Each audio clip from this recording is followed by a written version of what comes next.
Welcome back, America. I'm Hugh Hewitt.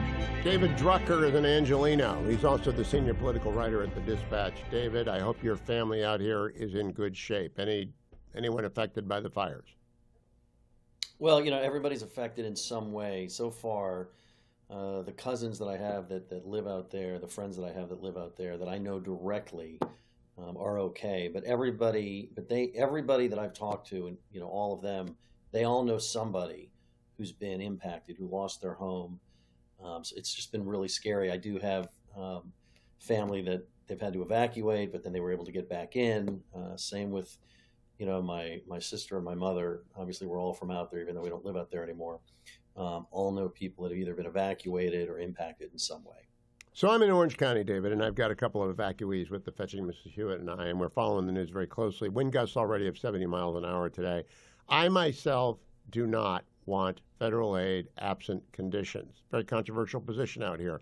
But this is the appearance of governance. It's not really governance. Where do you think that debate is going to go in D.C.? Well, I would take a look at the lawmakers on the Republican side in this case, who come from states that are regularly impacted by disasters and rely on the federal government for disaster aid. And they already are saying that they don't want any preconditions put on disaster relief. And the reason is understandable, because they don't want in the future conditions to be put on disaster relief for them. Republicans won't always be in power. Natural disasters like this will continue to happen.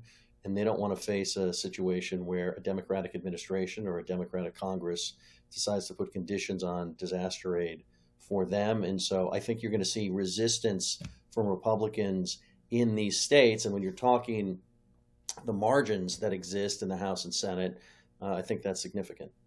It'll be interesting, because I will argue with them all day long that they're not doing anyone any favors, including their home states, if they allow this pension-seeking morass of state, county, city, and federal bureaucrats to go forward molested and unchanged.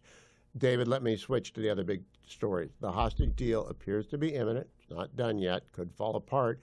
And Pete Hegseth is taking a lot of incoming, but he's batting it away. Do you think Hegseth makes it through this and gets confirmed? I mean, if I had to pick today, I think Hegseth is on his way to being confirmed. The Republican resistance to his nomination that existed early on seems to have melted away. I watched most of the confirmation hearing this morning. I wasn't in the room, my colleague was, but I watched it. And, I think that, whatever criticisms people may have. Oh, we lost David. When we lose David, let's go to Mazie Hirono while we wait to get him back. Because Mazie Hirono, are you back, David? Yeah, hopefully. Okay. Let me play Mazie Hirono for you anyway. Cut number 34. Sure. Cut number 34, Harley. Is it Yes. freezing up on? Would you use our military to take over Greenland or an ally of Denmark? Senator, one of the things that President Trump is so good at is never strategically tipping his hand. And so I would never in this public forum give one way or another direct what orders the president would give me in any context. That sounds to me that you would contemplate carrying out such an order to basically invade Greenland.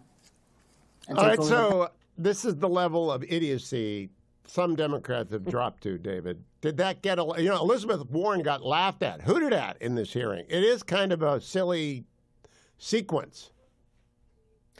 Look, I found the Hirono questioning silly because as Secretary of Defense, you answer to the Commander-in-Chief. So unless you're given an order that is, that violates the Constitution or international, the law of war or morality, you follow the order or you resign. It's really a ridiculous question for her to pose.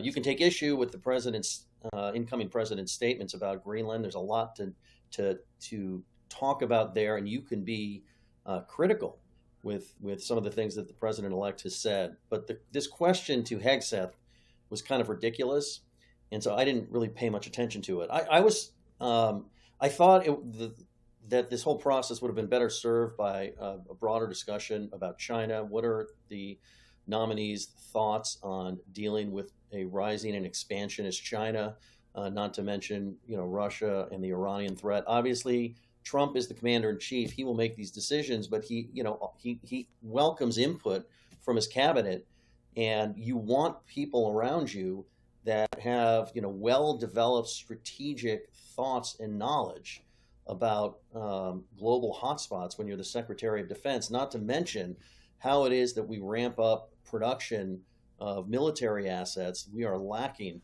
compared to the growth of China's military. And these were really not focused on. So, aside from some of the ridiculous questioning, some of it wasn't ridiculous, but I just thought some of it was didn't serve the public or the Senate as well as it could have if it would have focused on these important strategic matters. This is what I want people to hear. Elizabeth Warren, cut number 39. But the question I have for you on this is, will you put your money where your mouth is and agree that when you leave this job, you will not work for the defense industry for 10 years? Senator, it's not even a question I've thought about, because it's not about one it right now. It's not one. My motivation for this job I understand has never that. I been just about need what a could yes or no conceivably here. come next. Time is short. I just need a yes or no. I would consult with the president about what the policy should be In at the Defense other Department. words, you're quite sure that every general who serves should not go directly into the defense industry for 10 years. But you're not willing to make that same pledge? I'm not a general, Senator. You'll be the one. All right, enough. She's the law professor. She has a decent comeback, David. But you got a minute. Does he get confirmed? Yeah, he's going to get confirmed. Listen, I didn't mind that line of questioning. I just thought it would have been better served for a different venue. And I will say I'm slightly surprised that Hegseth didn't meet with a lot of these Democrats privately in these one-on-one meetings where a lot of these questions could have been vetted and carried out. Maybe they didn't come back in the hearing and they bring them back up again. But they had one round. Every member had 7 questions. I didn't think the Republican question was all that great. It just, it just wasn't what the Democrats offered. That's all.